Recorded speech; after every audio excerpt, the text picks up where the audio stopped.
નમસ્કાર મિત્રો, સ્વાગત છે તમારું અમારી ચેનલ નેવિકા સ્ટોરી પર એક નવા વિડીયોમાં। શું તમે જાણો છો કે તમારા જ ઘરમાં એક એવું દિવ્ય રહસ્ય છુપાયેલું છે જેના વિશે કદાચ તમને આજે સુધી ખબર નથી। કહેવાય છે કે જે વ્યક્તિ આ રહસ્યને જાણી લે છે તેના જીવનની દિશા જ બદલાઈ શકે છે। ગમે તેવો કંગાળ માણસ પણ કરોડપતિ બની જાય છે। આજે અમે તમને એ જ દિવ્ય રહસ્ય વિશે જણાવવા જઈ રહ્યા છીએ। હા મિત્રો, આપણા શાસ્ત્રોમાં સ્ત્રીને સાક્ષાત લક્ષ્મી અને દેવીનું રૂપ માનવામાં આવ્યું છે અને દેવીનું દરેક અંગ અત્યંત પવિત્ર અને પૂજનીય હોય છે। પરંતુ શું તમે ક્યારે વિચાર્યું છે કે પત્નીના એવા કયા બે પવિત્ર અંગો છે જેને માત્ર સાચી રીતે સ્પર્શ કરવાથી કે દબાવવાથી ઘરમાં ગરીબી પગ પણ નથી મૂકતી અને ત્યાં સાક્ષાત ધનની દેવી મહાલક્ષ્મીનો કાયમી વાસ થઈ જાય છે? આ કોઈ સામાન્ય વાત નથી। આજે પણ લાખો પુરુષો આ ગુપ્ત રહસ્યથી બિલકુલ અજાણ છે, જેના કારણે રાત દિવસ મહેનત કરવા છતાં તેમના ઘરમાં પૈસા ટકતા નથી અને ક્લેશ રહ્યા કરે છે। પણ ઊભા રહો, આ વિડિયો માત્ર પુરુષો માટે જ નથી। દરેક સ્ત્રીએ પણ આ વિડિયો અંત સુધી જોવો ખૂબ જ જરૂરી છે, કારણ કે જો તમે આ રહસ્ય પાછળની સાચી વાર્તા અને તેના નિયમો નહીં જાણો તો અજાણતામાં તમારા ઘરમાં એક એવો ભયંકર અનર્થ થઈ શકે છે જે આખા પરિવારને બરબાદ કરી દે। અધૂરી માહિતી હંમેશા ઝેર સમાન હોય છે અને અડધો વિડિયો જોવાની ભૂલ કરનારા લોકો ક્યારે સુખી નથી થતા। તેથી પોતાની કિસ્મત બદલવા માટે આ વિડિયોને અત્યારે જ લાઇક કરી દો અને જો તમે મહાદેવના સાચા ભક્તો હોવ તો કમેન્ટ બોક્સમાં હમણાં જ હર હર મહાદેવ જરૂર લખી દો, કારણ કે આજે મહાદેવની કૃપાથી તમારા ઘરની તમામ ગરીબી અને કંગાલિયત જળમૂળથી ખતમ થવાની છે। બસ હવે એકાગ્રચિત્તે અંત સુધી વિડિયો પૂરો જરૂર જુઓ, કારણ કે આજે એક એવી સાચી અને ચોંકાવનારી વાર્તા તમારી સામે આવવાની છે જે તમારી આંખો ખોલી નાખશે। તો ચાલો શરૂ કરીએ। એકવારની વાત છે, ભગવાન શિવ અને માતા પાર્વતી કૈલાશ પર્વત પર બેઠેલા હતા ત્યારે દેવર્ષિ નારદ તેમની પાસે આવે છે અને હાથ જોડીને કહે છે, હે પ્રભુ, આજે હું તમારી પાસે પોતાના એક પ્રશ્નના નિવારણ માટે આવ્યો છું, કૃપા કરીને તેનું સમાધાન કરો। ત્યારે ભગવાન શિવ કહે છે, હે દેવર્ષિ, જણાવો તમારો કયો પ્રશ્ન છે? ત્યારે દેવર્ષિ નારદ કહે છે, હે પ્રભુ, મારે તમારી પાસેથી એ જાણવું છે કે સ્ત્રીના કયા અંગને અડવાથી મનુષ્યના ઘરમાં અપાર ધનની પ્રાપ્તિ થાય છે અને માં લક્ષ્મી સદાય ત્યાં નિવાસ કરે છે। દેવર્ષિ નારદની વાત સાંભળીને ભગવાન શિવ તેમને કહે છે, હે દેવર્ષિ, આજે હું તમને એક કથા સંભળાવું છું, તેના માધ્યમથી તમને તમારા સવાલનો જવાબ મળી જશે। પછી ભગવાન શિવ દેવર્ષિ નારદને કથા સંભળાવવાનું આરંભ કરે છે અને કહે છે, હે દેવર્ષિ, એક ગામમાં મોહન નામનો એક વ્યક્તિ રહેતો હતો। તે પોતાની પત્નીથી ખૂબ વધારે પરેશાન હતો, કારણ કે તેની પત્ની વાતવાતમાં હંમેશા તેને મેણા મારતી હતી અને તેને કહેતી હતી કે તમારી પાસે તો ઘરમાં ખાવા સુધીનું કંઈ નથી। તેના ઘરમાં બિલકુલ કંગાલિયત જ છવાઈ ગઈ હતી, એક પણ રૂપિયો ન હતો અને તેના ઘરમાં ખાવા માટે અન્નનો એક દાણો પણ ન હતો। એક તો ઘરમાં ખાવાનું ન હતું અને ઉપરથી પત્નીના મેણા, આ બધાથી મોહન ખૂબ પરેશાન થઈ ગયો હતો। તેને સમજાતું ન હતું કે તે શું કરે। પછી એક દિવસની વાત છે, મોહન પોતાના ઘરમાંથી નીકળીને એક સુમસામ રસ્તા પર જવા લાગ્યો। તે એ સુમસામ રસ્તા પર ચાલી જ રહ્યો હતો કે તેને એક સાધુ તપસ્યા કરતા દેખાયા। તે તેમની પાસે જઈને બેસી ગયો। જ્યારે સાધુએ પોતાનું તપ પૂરું કર્યું તો મોહન તેમની સામે જોરજોરથી રડવા લાગ્યો। સાધુએ મોહનને કહ્યું, બેટા, તને શું તકલીફ છે? તું કેમ રડી રહ્યો છે? આખરે તને શું પરેશાની છે? ત્યારે મોહને સાધુ મહારાજને કહ્યું, હે મહાત્મા, મારા ઘરે મારી પત્ની છે જે મને રોજ મેણા મારે છે। હું ગરીબ છું તો એમાં મારો શું વાંક છે? હું ગમે તેટલું કરી લઉં પરંતુ ધન કમાઈ જ શકતો નથી। મારો એક નાનો ધંધો હતો તે પણ પત્નીના ક્લેશના કારણે ચોપટ થઈ ગયો છે। તે દિવસરાત મારી સાથે ઝઘડો કરે છે। હવે તો હું દાણેદાણા માટે મોહતાજ થઈ ગયો છું। અમારા ઘરમાં ખાવા માટે કંઈ પણ નથી, આ સિવાય પહેરવા માટે વસ્ત્રો પણ નથી। પરંતુ હું મારી પત્નીને સમજાવું છું કે તે મને મેણા ન મારે, મારી સાથે ઝઘડો ન કરે, પરંતુ તે બિલકુલ પણ માનતી નથી. હે મહાત્મા, આ જ કારણે હું ખૂબ વધારે પરેશાન છું. આ જ કારણે હું ઘર છોડીને અહીં આવ્યો છું. મોહનની વાત સાંભળીને સાધુ મહાત્મા કહે છે, રડ નહીં બેટા, આજે હું તને એક કામ બતાવવા જઈ રહ્યો છું જે તારી કિસ્મત ચમકાવી દેશે. તારે તારી સ્ત્રીનું ફક્ત અંગ દબાવવાનું છે. અચાનક તારા ઘરમાં ધનની પ્રાપ્તિ થવા લાગશે અને તું જોતજોતામાં અમીર બની જઈશ. આ પછી તે સાધુ કહે છે, જે પણ પુરુષ પોતાની પત્નીના આ બે અંગોને દબાવે છે તેના ઘરમાં ક્યારે પણ ધનની કમી નથી રહેતી અને ના તો તેના ઘરમાં લડાઈઝઘડા થાય છે. તે જે પણ વ્યાપાર કરે છે તેમાં હંમેશા પ્રગતિ થાય છે. પછી સાધુ કહે છે, હવે હું તને સ્ત્રીના એ અંગો વિશે જણાવવા જઈ રહ્યો છું. આને ધ્યાનથી સાંભળજે અને પોતાના જીવનમાં આના પર ગૌર કરજે. સાધુ મહાત્માની વાત સાંભળીને મોહન તેમને કહે છે કે જેટલું જલ્દી બને મને તે અંગો વિશે જણાવી દો. ત્યારે તે સાધુ મોહનને એક વાર્તા સંભળાવે છે અને જણાવે છે કે એક નગરમાં એક ખેડૂત રહેતો હતો. તેના ખૂબ બધા ખેતરો હતા જેના પર તે દિવસરાત મહેનત કરતો હતો. તેના ઘરમાં ખેડૂત અને તેની પત્ની રહેતા હતા. તે ખેડૂત અને તેની પત્નીમાં આપસમાં ખૂબ વધારે પ્રેમ હતો. તેના ઘરમાં કોઈપણ પ્રકારનો લડાઈઝઘડો કે ક્લેશ થતો ન હતો. આ જ કારણે તેના ઘરમાં સદાય મહાલક્ષ્મીનો વાસ રહેતો હતો અને તેના ખેતરોમાં એટલી વધારે પેદાશ થતી હતી કે તે દિવસોદિવસ વધુ અમીર થતો જતો હતો. તે ખેડૂત અને તેની પત્નીમાં એટલો પ્રેમ હતો કે આસપાસના લોકો તેમને જોઈને બળી જતા હતા.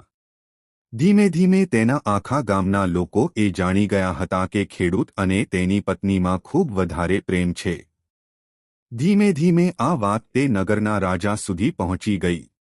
ખેડૂત અને તેની પત્નીની વાત જ્યારે રાજા પાસે પહોંચે છે તો રાજા પણ તેમના પ્રેમની ઘણી વધારે પ્રશંસા કરે છે અને તે બધાને જણાવે છે કે આપણા નગરમાં એક ખેડૂત અને તેની પત્ની રહે છે જેમાં ક્યારેય લડાઈઝઘડો થતો નથી. તે બંનેમાં આપસમાં એટલો પ્રેમ છે કે મેં આવો પ્રેમ મારી જિંદગીમાં ક્યારેય જોયો નથી. એક વારની વાત છે, રાજા આખા નગરમાં ઢંઢેરો પીટાવી દે છે કે નગરમાં જેટલા પણ લોકો છે તે બધા પોતાના ઘરમાં ઘીનો દીવો પ્રગટાવશે. રાણી રાજાને પૂછે છે કે તમે એવું કેમ કરી રહ્યા છો? બધાના ઘરમાં ઘીનો દીવો કેમ પ્રગટાવી રહ્યા છો? ત્યારે રાજા પોતાની રાણીની વાત સાંભળીને કહે છે, હે રાણી, દીવો પ્રેમની નિશાની હોય છે. જેના ઘરમાં ઘીનો દીવો પ્રગટે છે તેના ઘરમાં સદાય પ્રેમ બનેલો રહે છે અને હું ઈચ્છું છું કે જે પ્રેમ ખેડૂત અને તેની પત્નીના ઘરમાં છે તે આપણા આખા નગરમાં રહી રહેલા પતિપત્ની વચ્ચે હોય. એટલા માટે હું દરેક ઘરમાં દીવો પ્રગટાવવા ઈચ્છું છું. રાજાના સૈનિકો જાય છે અને નગરમાં દરેક જગ્યાએ ઢંઢેરો પીટી દે છે અને કહે છે કે બધાના ઘરમાં રાતભર ઘીનો દીવો પ્રગટવો જોઈએ. રાજાની વાત માનીને બધા નગરવાસીઓ પોતાના ઘરમાં દીવો પ્રગટાવી દે છે, પરંતુ જેવી અડધી રાત થાય છે તો બધાના ઘરના દીવા ઓલવાઈ જાય છે, પરંતુ ખેડૂતના ઘરનો દીવો તેવી જ રીતે પ્રગટતો રહે છે. દીવો હંમેશા ખેડૂતની પત્ની પ્રગટાવતી હતી, પરંતુ તે ખેડૂતની વાત માનતી ન હતી. તે હંમેશા પોતાની મનમાની કરતી હતી. તેનું જે પણ મન કરતું હતું તે જ કામ કરતી હતી. પરંતુ ખેડૂતને આ વાતથી કોઈ પણ તકલીફ થતી ન હતી, કારણ કે ખેડૂત ખૂબ સમજદાર હતો. ખેડૂત વિચારતો હતો કે જો હું મારી પત્નીને ટોકટોક કરીશ તો ઘરમાં વગર કારણે લડાઈઝઘડા થશે. ખેડૂત આ જ કારણે અણદેખું કરતો હતો કે તેના ઘરમાં પ્રેમ બનેલો રહે. રાજા પોતાના મહેલને છોડીને આખા નગરનો નજારો જોઈ રહ્યા હતા ત્યારે તેમણે જોયું કે આખા નગરમાં કોઈના ઘરમાં દીવો નથી પ્રગટી રહ્યો, પરંતુ ખેડૂતના ઘરમાં દીવો પ્રગટી રહ્યો છે. ત્યારે રાજા પોતાની રાણીથી કહે છે કે જુઓ રાણી, ખેડૂત અને તેની પત્નીના ઘરમાં દીવો જગમગી રહ્યો છે, પરંતુ આખા નગરમાં ક્યાંય પણ દીવો નથી પ્રગટી રહ્યો. આનાથી જ ખબર પડે છે કે ખેડૂત અને તેની પત્નીમાં કેટલો પ્રેમ છે. ત્યારે રાણી રાજાથી કહે છે કે જે ખેડૂત અને તેની પત્નીમાં પ્રેમ છે તે ખેડૂતની પત્નીના કારણે છે અને આ જ કારણે તેના ઘરમાં એટલો વધારે પ્રેમ છે. જ્યારે રાજા રાણીની વાત સાંભળે છે તો કહે છે કે નહીં રાણી, તારું વિચારવું ખોટું છે. જે પ્રેમ ખેડૂતના ઘરમાં છે તે તેની પત્નીના કારણે નથી, પરંતુ તે ખેડૂતના કારણે છે. પછી રાણી કહે છે કે ખેડૂતની પત્ની ખૂબ વધારે સમજદાર છે, તમારું વિચારવું ખોટું છે અને આ જ કારણ છે કે તેમના ઘરમાં ક્યારેય લડાઈ-ઝઘડો થતો નથી. પછી રાજા કહે છે કે ખેડૂત સમજદાર છે અને રાણી કહે છે કે ખેડૂતની પત્ની સમજદાર છે. આ રીતે જ થોડીવાર સુધી ચાલતું રહ્યું અને આ જ વાતને લઈને રાજા અને રાણી વચ્ચે ઘણો ઝઘડો થઈ ગયો. આ પછી રાણીએ રાજાની દાઢી ઉખાડી લીધી અને રાજાએ રાણીને ઉપાડીને પછાડી દીધી. આ પછી રાજા કહે છે કે આપણે લોકોને ઝઘડો કરવાની જરૂર નથી, કેમ ન આપણે ખેડૂત અને તેની પત્નીની પરીક્ષા લઈ લઈએ. બધું દૂધનું દૂધ અને પાણીનું પાણી થઈ જશે. લડાઈ કર્યા પછી આ વાત પર રાજા અને રાણી બંને સહમત થઈ ગયા અને બંને પરીક્ષા લેવા માટે તૈયાર થઈ જાય છે. ત્યારે રાજા પોતાના મહેલમાં જાય છે અને એક પુરુષ સૈનિકને બોલાવે છે અને પુરુષ સૈનિકથી કહે છે કે તું ખેડૂત પાસે જા અને જે સવાલ હું તને કહી રહ્યો છું તે જ સવાલ તું ખેડૂતને કહી દેજે. તે પુરુષ સૈનિક બોલે છે, ઠીક છે મહારાજ. તે સૈનિક રાજાની વાત સાંભળીને ખેડૂત પાસે જાય છે.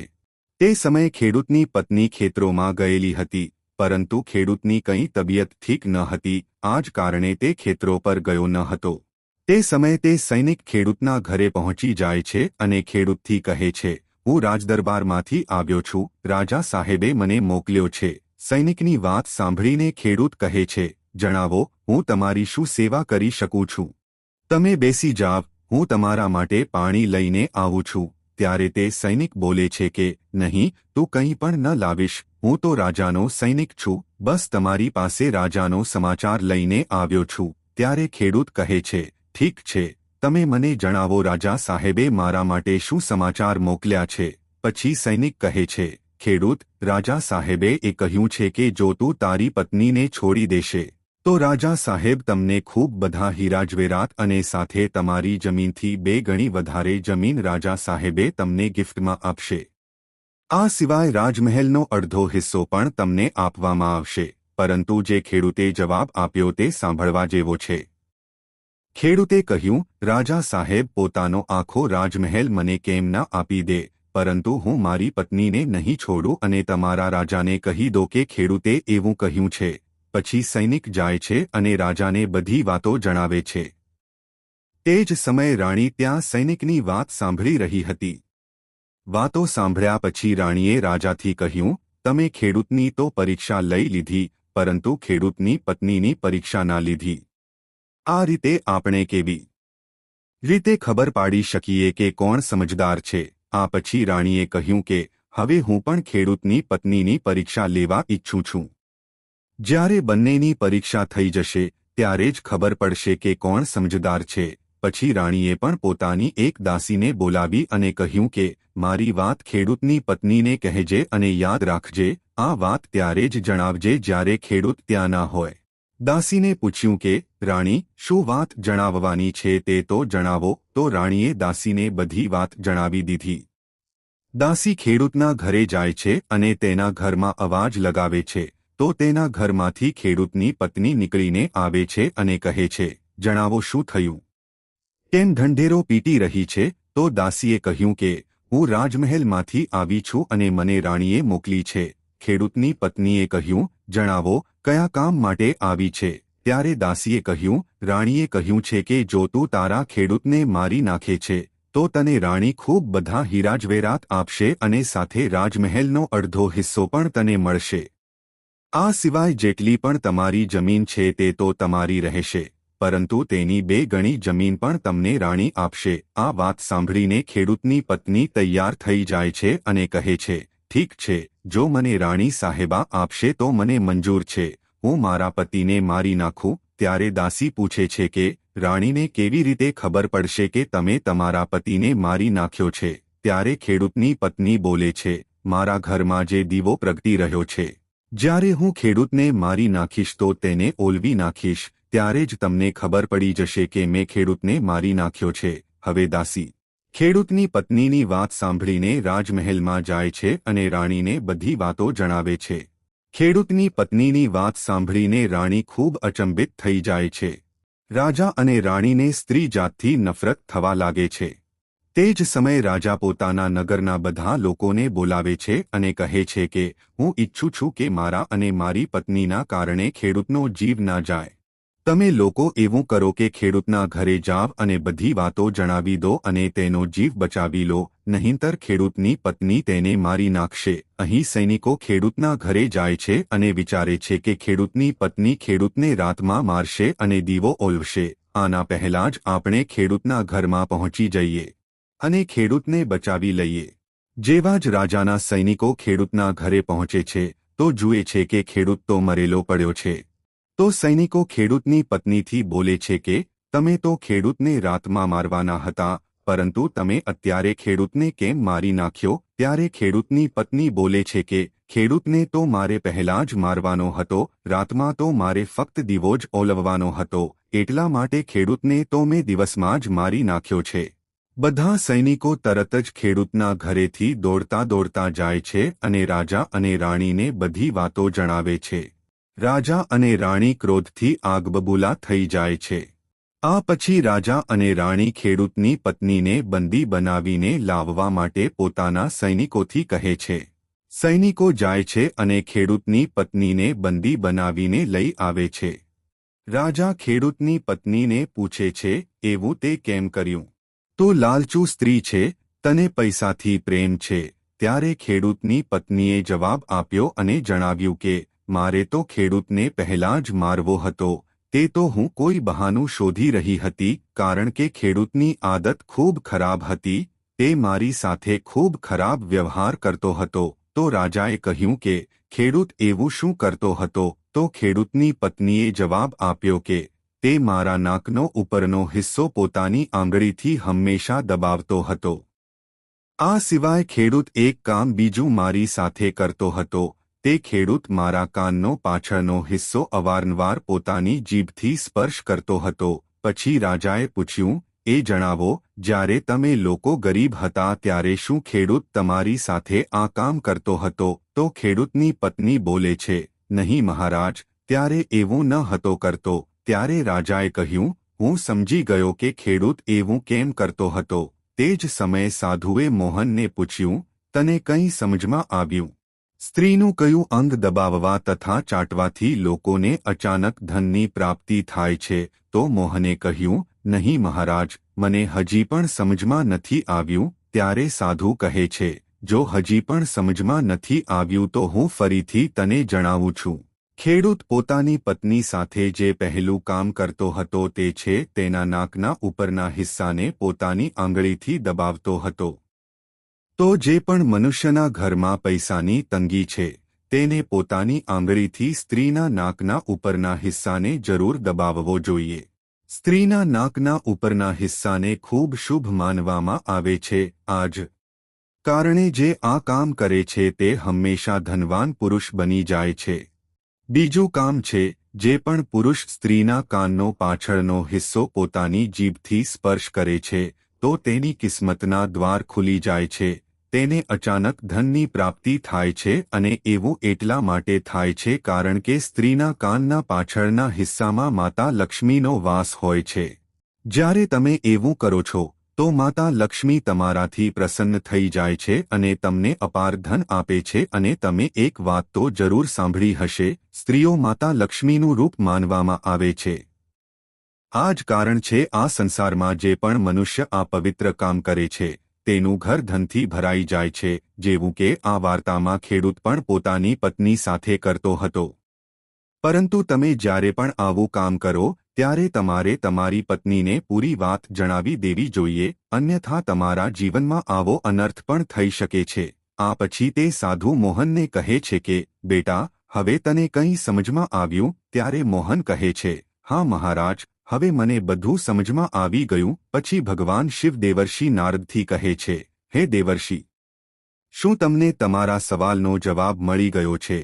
ત્યારે દેવર્ષિ નારદ કહે છે, હા પ્રભુ, તમારો ખૂબ ખૂબ ધન્યવાદ. આજે તમે માનવ કલ્યાણનો ખૂબ જ સારો સંદેશ આપ્યો છે. તો મિત્રો આજનો વિડિયો અહીં પૂર્ણ કરીએ છીએ। આજની આ માહિતી તમને કેવી લાગી અને આ વિડિયો કયા શહેરમાંથી સાંભળી રહ્યા છો તે કમેન્ટમાં જરૂર જણાવજો। પસંદ આવી હોય તો લાઇક અને તમારા મિત્રો સાથે શેર કરજો। ચેનલ પર નવા હોય તો ચેનલને સબસ્ક્રાઇબ કરવાનું ભૂલતા નહીં। મળીએ એક નવા વિડિયોમાં, ત્યાર સુધી બધાને જય શ્રી કૃષ્ણ, ધન્યવાદ।